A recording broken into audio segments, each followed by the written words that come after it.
right, well, don't you just love trying new things and experimenting with different projects? Well, we do too, and this morning we are joined with the Imagination Station to stretch our creativity for this Saturday. So we'll just get right to it. What are we doing? We've got some smoke here. Yeah, I brought one of my most favorite, most spooky, most science-y things I can bring in, and that is dry ice. You can see I've got a really big block of it. That's actually a 25-pound block. Don't touch it, though. Don't touch. Okay.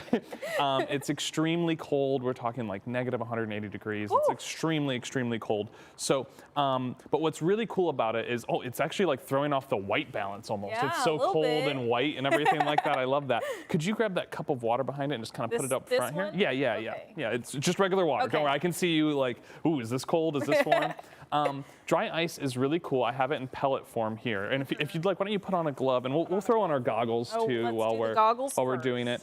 Because safety first. Yes, dry ice doesn't really melt. Melting being that it turns from a solid to a liquid. Okay. It sublimates. It turns from a solid to a gas. Oh. Directly. So that's why we have this reaction. So it's not melting, it's sublimating into a gas that we can see. So if you want to grab a couple pieces and put just like 1 or 2 pieces and put it in my little beaker here, you'll be able to see that it actually forms a layer. Yeah, and I can like kind of lift it. It forms a little layer. Oh, they're like, stop moving it, stop moving it. Yeah. Of gas around it, and it's constantly turning into carbon dioxide gas. Okay. So this is not a frozen block of water. These are not frozen pellets of water. They are frozen CO2, carbon dioxide. Okay. And the big thing is, if I'm releasing a bunch of carbon dioxide into your studio, is that I do always like to give the message that yes, CO2 is like the leading greenhouse gas that we have to worry about. And one of the cool things you can do is I have this beaker here, and this one actually has a universal indicator in it that shows acidity. So I want you to go ahead and put another couple pieces into this. And what this is going to do is it's going to show that when we have too much carbon dioxide in our atmosphere from like some of the different things that we do, it actually causes our water to become acidic. So you saw that indicator, that blue meant like it was neutral. This means the water has now become acidic. So this is the big issue with climate change is we get too much CO2 in our air, we get too much CO2 in our oceans then, and they become acidic. Coral reefs can't last.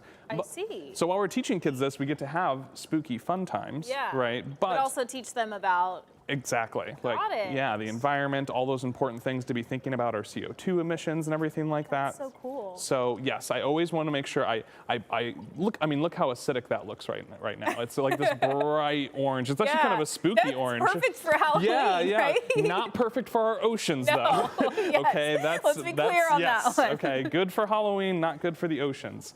I also have one other little experiment I like to do. Yeah, I think we've got a little bit of time. Oh yeah, for sure. I've got this water beaker that you put in. I'm actually going to put it right in here, okay? And this is kind of like a little cauldron experiment you can do. And I want to really load it up with some so that we can get a lot of spooky smoke going. This really makes a lot of sense. I've always wondered why in Halloween, like people have this. Yeah. And you I'm getting it. And you can take that glove off, and and what I'm gonna have you do is I'm gonna wring this out for you. And this is our top secret Imagination Station, super top secret bubble recipe. Okay. You can go to imaginationstationtoledo.org, search bubbles, and find it. On this cauldron, you're just gonna run it over like this to create a bubble. I did it on this bowl, but you're gonna do it on that cauldron, okay?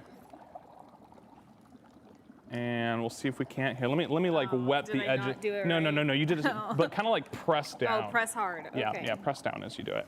We're gonna try to get a bubble to form on top of that. Okay, this is great. So now we've captured the CO2 gas in our top secret bubble recipe. Oh my gosh. All right, yeah, you can just drop it in here. It's fine.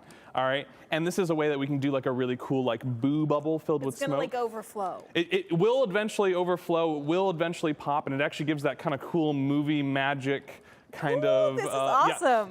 Like I said, this is a top secret bubble recipe, so it holds larger really well. Do you want to like give it a boop, just like that? All right. So we've got a lot of stuff here. Yes, this is so cool. Yes, I think dry ice is one of the coolest things to talk about the environment, to talk about physics, to talk about chemistry. We've got acids and bases. We've got the physical reactions of it changing from solid to gas. We've got all the spooky themes. And at Imagination Station, we are actually doing, and I'm just going to keep making some bubbles while we talk here, bubbles, if for you're sure. okay with that.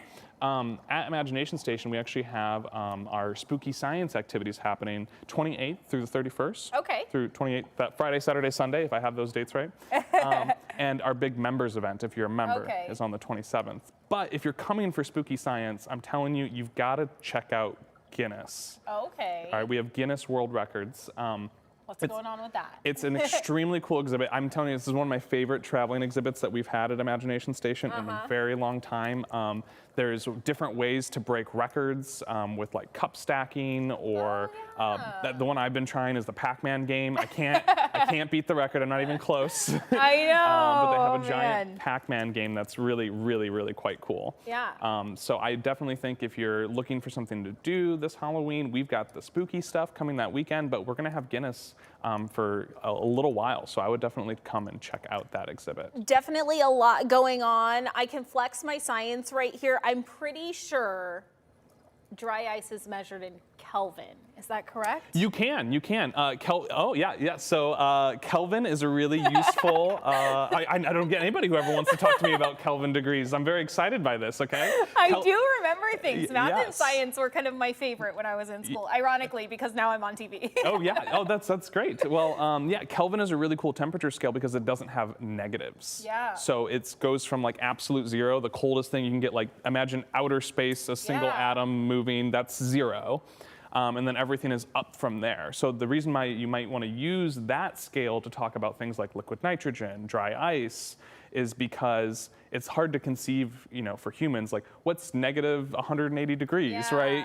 But it gives you a direct measurement. But yes, we do indeed measure some of these extremes Trying with to Kelvin. flex a little bit of my science. I like it.